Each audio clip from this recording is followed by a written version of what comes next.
नमः शिवाय। हर हर महादेव। नमस्कार दोस्तों, स्वागत है आप सभी का हमारे यूट्यूब चैनल पावरफुल हिंदू धर्म में।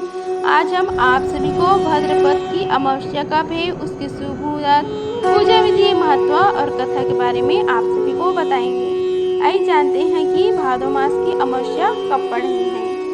भाद्रपद अमावस्या को पवित्र नदियों में स्नान करते हैं, उसके बाद दान करते हैं।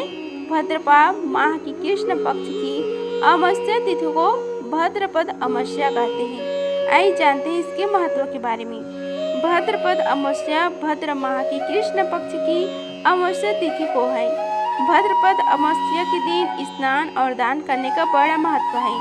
ऐसा करने से पाप मिट जाते हैं और पूर्ण फल मिलता है। भाद्रपद अमावस्या के दिन पितरों के लिए भी तर्पण, श्राद्ध, पिंडदान करते हैं।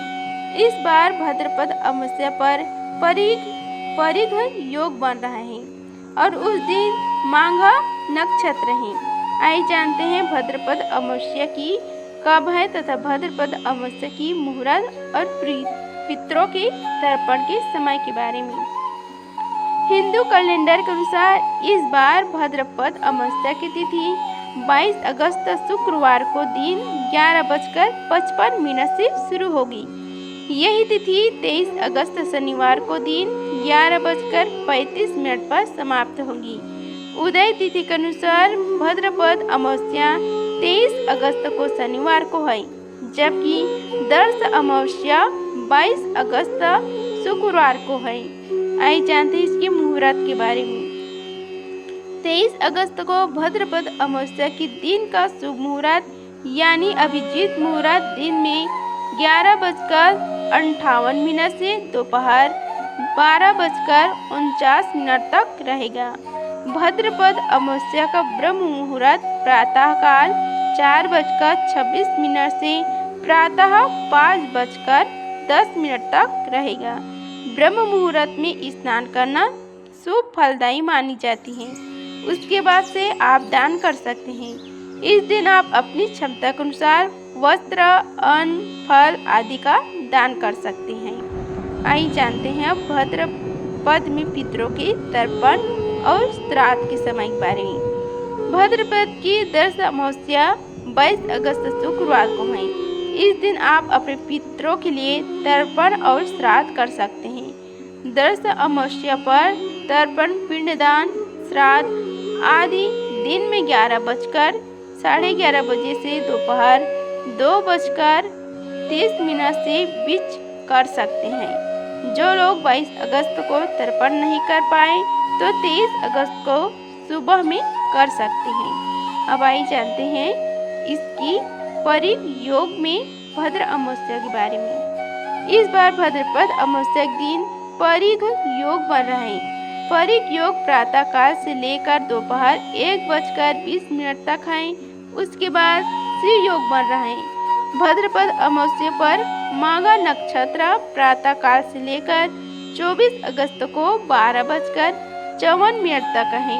उसके बाद से पूर्व फाल्गुनी नक्षत्र है। आइए अब जानते हैं इसकी कथा के बारे में। आइए अब हम सभी मिलकर भाद्रपद मास की अमावस्या की कथा का श्रवण करते हैं। बोलो श्री गणेश भगवान की जय, शंकर भगवान पार्वती माता की जय। पौराणिक मान्यता के अनुसार भाद्रपद अमावस्या के दिन कुशा इकट्ठी करने की मान्यता है।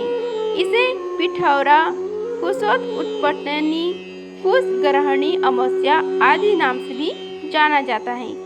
इस दिन सुहागन व्रत रखकर भगवान भोलेनाथ और देवी दुर्गा का पूजन करती हैं। यह दिन पितरों की तृप्ति, पिंडदान, तर्पण और वंश वृद्धि के लिए अधिक महत्वपूर्ण माना जाता है।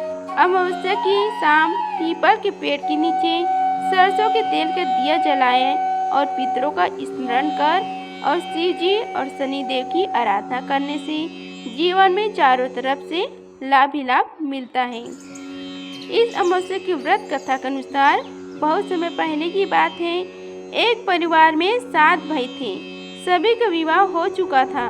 सबके छोटे छोटे बच्चे भी थे। परिवार की सलामती के लिए 7 भाइयों की पत्नी पिठौरी अमावस्या का व्रत रखना चाहती थी, लेकिन जब पहले साल बड़े भाई की पत्नी ने व्रत रखा तो उनके बेटे की मृत्यु हो गई। दूसरे साल फिर एक और बेटे की मृत्यु हो गई। 7वें साल भी ऐसे ही हुआ। तब बड़े भाई की पत्नी ने इस बार अपने मृत पुत्र का शव कहीं छुपा दिया। गांव की कुल देवी माँ पोलेरम्बा उस समय गांव के लोगों की रक्षा के लिए पहरा दे रही थी। उन्होंने जब इस दुखी माँ को देखा तो वजह जानना चाहिए। तब बड़े भाई की पत्नी ने सारा किस्सा देवी पोलेरम्बा को सुनाया तो देवी को उस पर दया आ गई। देवी पोलेरम्बा ने उस दुखी माँ से कहा कि वह उन सभी स्थानों पर हल्दी छिड़क दी जहाँ जहाँ उनके बेटों का अंतिम संस्कार हुआ है। तब बड़े भाई की पत्नी ने ऐसा ही किया। जब वह घर लौटी तो सातों पुत्र को जीवित देखा। उसकी खुशी का ठिकाना न रहा। तभी से उस गांव की हर माता अपने संतान की लंबी उम्र की कामना से पिठोरी अमावस्या का व्रत रखने लगी। आज के दिन यह कथा सुनी और पढ़ी जाती है। उत्तर भारत में यह पर्व पिठोरी अमावस्या के नाम से माता दुर्गा की आराधना करके मनाया जाता है। वहीं दक्षिण भारत में यह त्योहार पोलाला अमावस्या के रूप में मनाया जाता है। पोलेरम्बा जिन्हें माँ दुर्गा का ही एक रूप माना जाता है, पूजा अर्चना के साथ मनाने की परंपरा है। इस प्रकार भाद्रपद की अमावस्या की कथा समाप्त हुआ। बोलो शंकर भगवान की जय। अगर आप सभी की वीडियो अच्छी लगी हो तो वीडियो को लाइक कीजिए, चैनल को सब्सक्राइब कीजिए और कमेंट बॉक्स में ओम नमः शिवाय लिखें। धन्यवाद। मिलते हैं अगली वीडियो में। तब तक के लिए हर हर महादेव।